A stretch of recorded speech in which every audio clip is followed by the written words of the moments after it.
Hey guys, we're back at the bench, and today we're going to have a look at the Vaterra axles. Everybody knows that you must use the Vaterra kind of weird drive shaft thing, that CVD thing that goes right into the axle bearing. We solved that problem with the new Vaterra axle input shaft. It uses a standard 5mm drive shaft, so you can take your regular shaft and just slide that baby right on there. You can use a through pin all the way through the axle to mount these on. And we're going to do an install right here on this here Vaterra axle right now.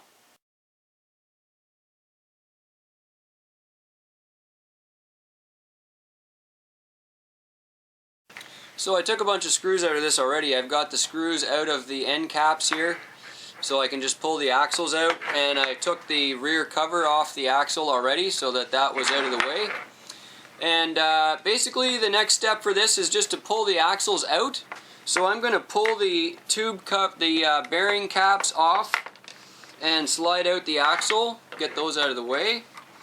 You just give them a bit of a twist and pull them out. And then the center differential here is actually free now. The cover holds in the bearings, and the axles that go in the end are keeping it in there. And so I can just get a hold of that a little bit with my pliers and bring it straight out. And there we go, no mess. That's great. Now inside here, right inside, right in there, there's a screw in the end of the gear. Okay, so you got to get that screw out from inside. And that's our next order here. And I'm going to get my wrench on there.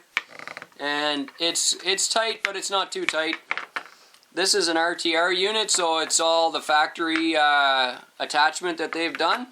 There was some Loctite on that, so that's good.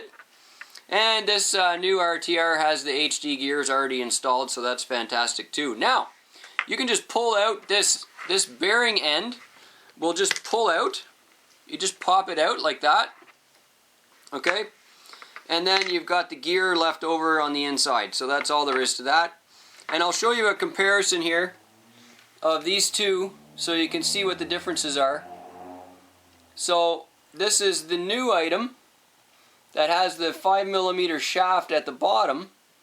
And then you can see the original item, how the original item has the CVD cup as part of it. So there's no way to add a new drive shaft. And of course we've cured that. The gear still goes on. And so we're going to clean up these parts right here, the gears and stuff, and once they're cleaned up I'll get back and show you the rest of the assembly.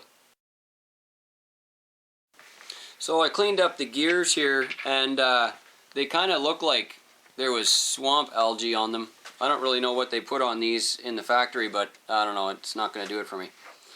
So obviously we are ready to do our install. Now this is really simple here. You're just going to take this new piece and put it in from the outside.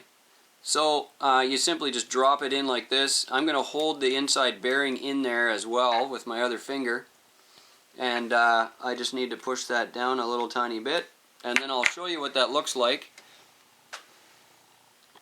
So you can see inside there, very simple install. You just drop it in, and on the front face, very simple install. It just drops right in. There's a seat right here for the bearing, so it sits right on top of the bearing, nice and square. And there's your input shaft. It's very simple. And now on the inside, we provide you with this brand new screw here.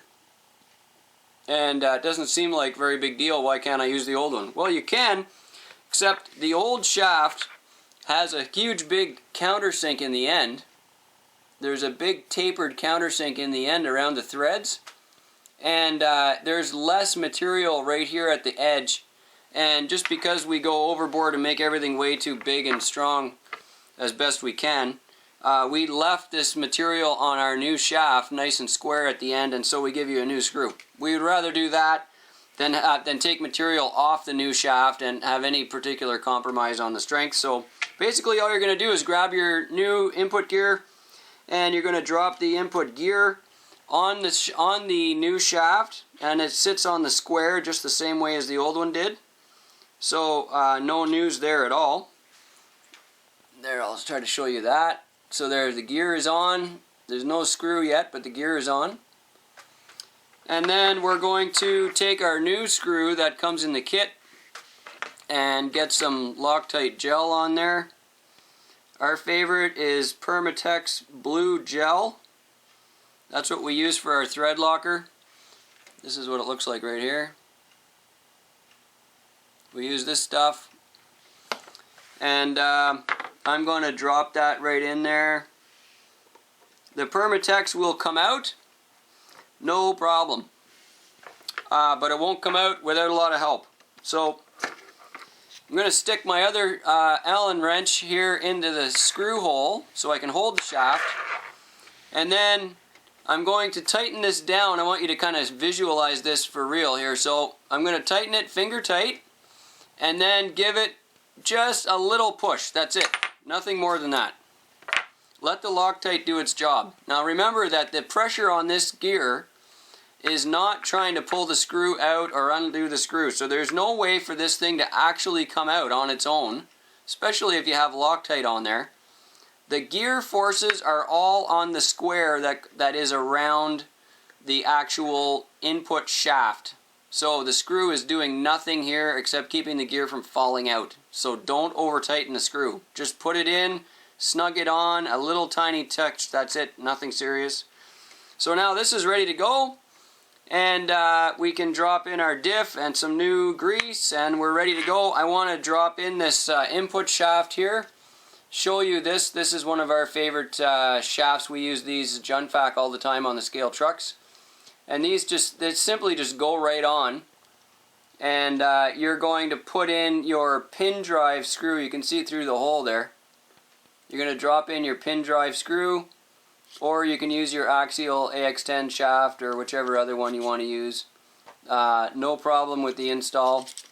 So there we go. And that's the installation for the new input shaft. Looking forward to hearing your reports on how they're working. And you're not going to break that. We made them out of axle grade steel. They will last for past the length of your truck. And we're going to finish assembling this axle here and get this installed in the truck and back on the trail. So happy building, guys.